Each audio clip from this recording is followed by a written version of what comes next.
Eh bien, c'est l'heure de retrouver notre ami Éric Simard, docteur en biologie, chercheur dans le domaine du vieillissement. Éric, bonjour. Bonjour Daniel, bon matin. Ça va bien? Oui. Bon, ce matin, on va parler de la valeur des produits de santé naturelle.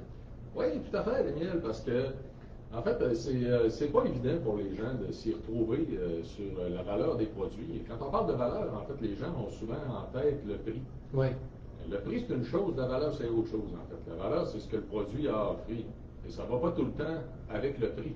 Les gens savent habituellement, en fait, c'est possible de payer trop cher pour quelque chose qui ne vaut pas ça. OK. Donc, puis la raison pour laquelle j'en parle le matin, c'est que les produits de santé naturelle, habituellement, la valeur devrait être beaucoup attachée au bénéfice. Il y a beaucoup de produits que le bénéfice n'est pas ressenti nécessairement. Et Seigneur. Comment on fait pour s'y retrouver dans tout ça? Oui, bien, en fait, c'est que le bénéfice va beaucoup dépendre d'un paquet de critères au niveau de la qualité des produits, qui malheureusement, même ces critères-là, en fait, au Québec, il faut savoir, qui ne sont même pas enseignés aux professionnels de la santé. Non, c'est qu'il y a beaucoup de professionnels de la santé qui sont même mal outillés pour conseiller, en fait, au niveau de la qualité des produits de santé naturelle dans le marché. Et c'est vrai même aussi, en fait, même pour les naturopathes. Fait que c'est difficile actuellement, en fait, d'avoir l'heure juste au niveau de la valeur en tant que telle des produits. Fait que, dans le fond, je vais vous parler de plusieurs éléments, en fait, en lien avec la valeur des produits en tant que tel, pour bien positionner qu'est-ce qu'on fait, nous, avec les produits Vitali. OK. Donc, on va parler, entre autres, de la question des produits fabriqués au Québec. Je vais vous parler de la question des ingrédients standardisés, du respect des doses nécessaires pour avoir l'efficacité, ce qui est bien important, et à quoi correspond, entre autres, le nombre de capsules. Parce que des fois, il y a des gens qui pensent que tu as un pot de 360 capsules, c'est donc fantastique. Mais qu'est-ce qu'il y a dans les capsules? Ça ne l'est pas toujours. Ouais, c'est ça. C'est pas toujours une question de quantité. Donc, ceci dit, si on commence par la question d'être fabriqué au Québec, c'est quand même un élément extrêmement important. En fait, il y a beaucoup de gens qui vont acheter des produits qui ne savent même pas la compagnie a fait quoi au juste, qui est derrière l'entreprise en question, puis de où ils viennent les produits. Okay. Donc, il y a beaucoup d'entreprises américaines, entre autres, qui vendent ici au Québec, puis les gens ne savent même pas que c'est une entreprise américaine, ou encore des entreprises québécoises qui importent des produits qui viennent d'ailleurs, puis on ne sait pas d'où ils viennent au juste. Okay. Donc, en fait, ça, il faut quand même faire attention parce que le Canada est reconnu pour le niveau de qualité des produits qui est attaché, en fait, aux normes de fabrication qui sont beaucoup plus strictes au Canada qu'ailleurs dans le monde. Bon. Fait que c'est une question de normes de fabrication. Ça ne veut pas dire nécessairement que le produit va contenir les dosages adéquats ou va contenir, en fait, des ingrédients qui sont standardisés, mais au moins, en fait, là, ce qu'on appelle le GMP, en fait, les bonnes pratiques de fabrication au Canada sont obligées d'être respectées. Okay. Donc ça, c'est un bon départ, en fait, d'essayer de faire affaire avant tout avec une entreprise québécoise sérieuse. Donc, en passant, en fait, Idon Technologies, une entreprise que j'ai créée en 2013, et produit ici au Québec dans une usine qui a sa licence de fabrication pharmaceutique. Dans les standards de qualité, là, les standards de produits de santé naturelle, c'est vrai que c'est les bonnes pratiques de fabrication qui sont supposées d'être respectées. Okay. Mais si l'usine dans laquelle on produit a sa licence de fabrication pharmaceutique, les standards sont déjà encore beaucoup plus élevés parce que l'usine est auditée. Et nous, en fait, l'usine de fabrication a même sa licence pour vendre aux États-Unis, en fait, est approuvée FDA. Okay. C'est les plus hauts standards de l'industrie, en fait, qu'on peut avoir. Donc, ceci dit, c'est un premier point important. Et le sérieux de la compagnie aussi est un élément intéressant.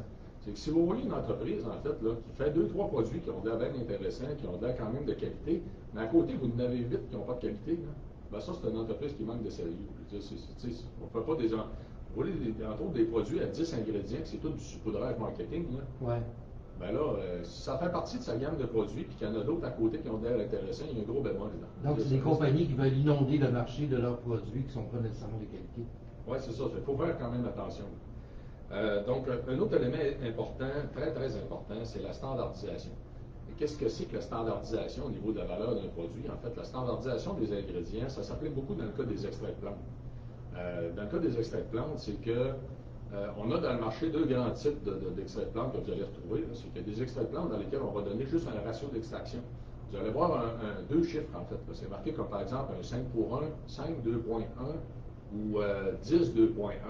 Ça veut dire que c'est soit 5 fois plus concentré que la plante originale, ou encore, dans le deuxième cas, 10 fois plus concentré que la plante originale. Okay. Mais s'il n'y a pas de molécule de mentionner, là, ben, c'est concentré en quoi on n'en a aucune idée.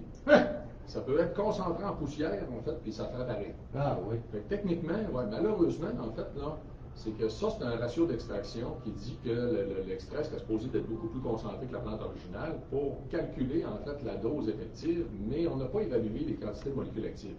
Il y a plusieurs problèmes avec cette approche-là. -là. C'est que d'un côté, en fait, si on n'a pas calculé la quantité de molécules actives, ça se peut aussi que l'extrait ne soit pas à bonne plante. C'est risqué, là. Oh boy, OK. Oui, effectivement. Parce qu'on sait même, imagine-toi donc, Daniel, là, que dans le marché, il y a certains extraits, comme par exemple le ginkgo biloba, et l'extrait du marché qui est plus contrefait. Parce que malheureusement, les Chinois, pas les nommer, ils ont trouvé des façons, en fait, d'additionner différents types d'isoflavones aux extraits de ginkgo biloba pour tromper la standardisation. Donc, le ginkgo biloba est une plante au Canada où on est obligé de standardiser, justement, des extraits 24-6 qu'on appelle dans l'industrie, qui sont standardisés en différents types d'isoflavones. Okay. Mais ils se sont rendus compte que dans l'industrie, pour tromper justement la standardisation, parce que les isoflavones, par exemple, du soya coûtent moins cher, ben, il y en a qui ajoutent des isoflavones de soya à travers les extraits, puis à moins de faire des analyses très poussées, les entreprises s'en rendent pas compte. Donc, c'est dilué finalement. Oui, malheureusement, ça n'aura pas les bénéfices que c'est supposé d'avoir parce que c'est autre chose. Mais là, quand ces produits-là arrivent au Canada, est-ce qu'il y a quelqu'un quelque part qui est dans un laboratoire qui analyse ces produits-là puis qui dit, bon, ben, OK, le dosage est correct, puis c'est respecté, c'est bien ce qu'il y a sur ce qui est indiqué sur la bouteille? C'est laissé au bon vouloir des entreprises. Ah, Seigneur. Fait que, ouais, c'est ça. Fait que malheureusement, il y a des entreprises qui vont accepter tout simplement le certificat d'analyse du fournisseur. Nous, chez nous, on va tester tous les ingrédients qui vont rentrer à l'usine, vont être mis en quarantaine le temps qu'on analyse les ingrédients en question, puis qu'on confirme la quantité de molécules actives qui sont présentes, puis on fait toutes des analyses poussées pour être certain que ce qui est dedans, c'est bel et bien ce qui est supposé d'être là. OK. Donc, la standardisation, c'est ça. Fait que ça permet, tu comprends que la standardisation, en fait, ça permet plusieurs facettes. En fait, ça permet de s'assurer que ce qu'on vend est bel et bien. Donc, ce qui est écrit sur la bouteille, c'est bel et bien ce qui est dans la bouteille. Ouais. Là, de deux, en fait, il y a beaucoup moins de risques que l'ingrédient soit contrefait, ce qu'on appelle l'adultération, et qu'il y ait mis autre chose à travers, en fait, puis qu'on ne soit pas au courant qu'il y a autre chose qui est là, qui pourrait contenir, entre autres, des allergènes. Il y a beaucoup d'études à l'échelle internationale qui ont montré que dans les ingrédients non standardisés, ça arrive souvent qu'il y a des allergènes qui ne sont pas déclarés, malheureusement. Puis le 3, en plus, c'est que si tu doses la quantité de molécules actives, tu vas être certain de la quantité de molécules actives que tu es supposé d'avoir. Et là, tu vas être capable d'ajuster ton dosage pour être sûr de ce que tu vends. Je vais te donner un exemple bien simple, Vitelli ménopause. Okay. Le soya. L'extrait de soya qui est dans Vitelli ménopause, en fait, là, on a demandé à 7 entreprises de nous standardiser l'extrait de soya en daïsine par génistéine. Okay? C'est des isoflavones de soya. Mais en fait, la majorité des entreprises vont tout simplement donner la quantité d'isoflavones de soya qu'il y a dans l'extrait. Nous, on va plus loin que ça, en fait, parce qu'on s'est rendu compte que si tu donnes juste la quantité d'isoflavones de soya, les deux les plus importants qui amènent l'activité bénéfique, qui sont la daïsine et la génistéine, bien, souvent, ils ne seront pas en quantité suffisante. Okay. Fait que ça prend des extraits de très grande qualité, en fait, pour avoir les quantités suffisantes des molécules actives. Fait que nous, on va jusque-là à identifier les molécules en question, les doser, pour garantir que la quantité est toujours présente, qu'on va toujours avoir la même efficacité. Donc, il ne faut pas, évidemment, il ne faut pas lésiner sur la qualité du produit, puis qu'on retrouve bien, effectivement, des éléments dans ces produits-là, des produits Vitelli, entre autres, qui vont faire un effet vraiment chez les gens, qui vont atteindre la cible, là. Parce que les autres produits naturels, de santé naturelle, si c'est pas vraiment ce que tu penses que c'est, tu sais, si tu vas au restaurant, tu commandes un T-bone, puis on te sert une petite galette de rien, ben tu vas dire, ben non, c'est pas ça que je voulais, tu sais, fait que c'est la même chose, là, dans le fond. Quelque part, oui, c'est la même chose, c'est qu'au niveau de la valeur, il faut porter attention à la réelle qualité derrière. Puis là, il faut faire très très attention, parce que ce qu'on a fait avec les produits Vitelli aussi, c'est qu'on a voulu maintenir un prix très juste pour le consommateur, au lieu de s'en aller en fait vers des prix beaucoup plus chers, ce que fait habituellement la compétition qui vend des produits de qualité. C'est que nous, les produits sont de 24,99 à 34,99 pour une bouteille pour un mois. La compétition qui vend des produits de qualité, là, on va souvent trouver de 44,99 à 64,99. Ah oui, tant que ça. Ouais, tant que ça. Fait que là, tu vas avoir des produits de qualité qui sont en rabais à 30-40% sur les tablettes. Nous, on ne fait pas ça. On ne peut pas se permettre de faire ça, finalement, parce que c'est comme si les produits étaient tout le temps en rabais. Okay. On vend moins cher que la compétition des produits de beaucoup plus grande qualité.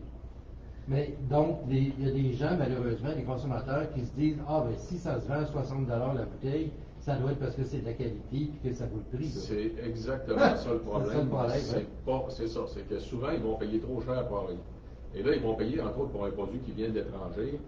qu'il y a des frais d'exportation, tout simplement, pour lesquels il y aurait probablement pu avoir une meilleure qualité chez nous pour moins cher. Fait que, ce qu'on fait aussi qui est bien important, parce que là, outre la standardisation, après ça, il y a le dosage des ingrédients. La question de la dose des ingrédients, là, la réglementation de Santé Canada est très, très permissive sur le dosage des ingrédients pour toutes sortes de raisons là, qui seraient trop compliquées à expliquer. Mais gardez à l'idée qu'il y a beaucoup de bénéfices santé que la réglementation canadienne va permettre, par exemple, environ 10 ou 20 de la dose nécessaire telle que démontrée en études cliniques pour avoir l'allégation de Santé Canada. C'est très faible, en fait. Là. Fait qu'à 10 ou 20 tu n'auras pas le bénéfice. Là. Fait qu'il y a beaucoup de compagnies qui font des formulations à 4, 5, 6 ingrédients qui sont tous en dessous de la dose nécessaire, mais ça ne s'additionne pas, là. Je veux dire, habituellement, les ingrédients, il faut qu'ils soient à la dose nécessaire, chacun des ingrédients pour avoir le bénéfice. Fait que si on reprend mon exemple de Vitaly Ménopause, là, ben, on a des produits concurrents dans le marché, c'est sûr, il y en existe, en fait, d'autres produits pour la ménopause. Il y en a un, entre autres, ce qu'on a remarqué, nous, une capsule de Vitaly Ménopause, là, même si tu prenais 6 capsules du produit concurrent, tu n'aurais pas encore toute la dose que nous autres on vend. Ah non? Non. Puis le produit concurrent en question, même à 6 capsules, c'est que lui, tu n'es pas sûr exactement de ce qu'il y a dans les capsules parce qu'il n'y a pas notre niveau de standardisation. Et Seigneur. Ouais, ça fait que là, ça ramène aussi la question de la valeur de la capsule ou la question du nombre de capsules. C'est que nous, on paye plus cher pour des ingrédients spécialisés pour donner toute la dose dans la même capsule. Ça a une grosse valeur en tant que telle. Parce que ça fait en sorte que, comme par exemple, la madame qui va prendre une ménopause n'a pas besoin de prendre une capsule à tous les repas. Ben non, on n'en prend rien qu'une dans sa journée. Ouais. C'est ça. C'est un peu affolant tout ça. Est-ce qu'on jase, là? Est-ce qu'il n'y aurait pas un ménage qui s'impose du côté de Santé Canada, qu'on resserre un peu plus les critères et qu'on soit plus strict? Écoute, c'est clair. Tant qu'à moi, ça, c'est clair. Mais de l'autre côté aussi, je te dirais que le ménage pourrait se faire aussi par une de meilleures informations au niveau des professionnels de la santé. Si nos professionnels de la santé étaient mieux formés pour être en mesure de donner en fait des recommandations en fait à la clientèle, aux gens qui posent des questions sur quels produits utiliser, ben il se ferait un certain ménage aussi parce que ça forcerait l'industrie finalement à avoir plus de rigueur. Oui, effectivement. Il y a un autre problème là aussi, mais on n'enseigne pas ça dans nos universités. Au Québec, on est la pire des provinces au Canada. Ah oui, à ce point-là. Ah oui, à ce point-là, ben oui. En Ontario, oui, la situation est très différente parce qu'ils ont un ordre professionnel des naturopathes. Donc ça a forcé, en fait, tous les professionnels d'avoir une meilleure connaissance, finalement, de l'usage des produits de santé naturels. Au Canada, on n'a pas ça. Écoute, en attendant, on va essayer de vieillir, on va vieillir en santé en prenant les produits Vitaly. Les gens qui veulent plus de renseignements, l'adresse du site, c'est Vitaly.ca, et puis bien sûr, ils peuvent toujours nous écrire, ça fait toujours plaisir de leur répondre.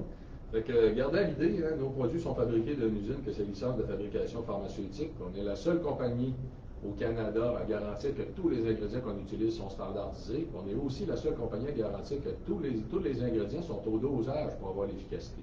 Mettons, c'est comme l'essentiel, là. Hein? Je pense qu'une fois que tu sais ça, que tu as ça en tête, là, ben, tu te dis, bon, ben, les autres produits, là, que tu sais pas trop d'où ça vient, tout ça, ben, on va comme passer notre tour.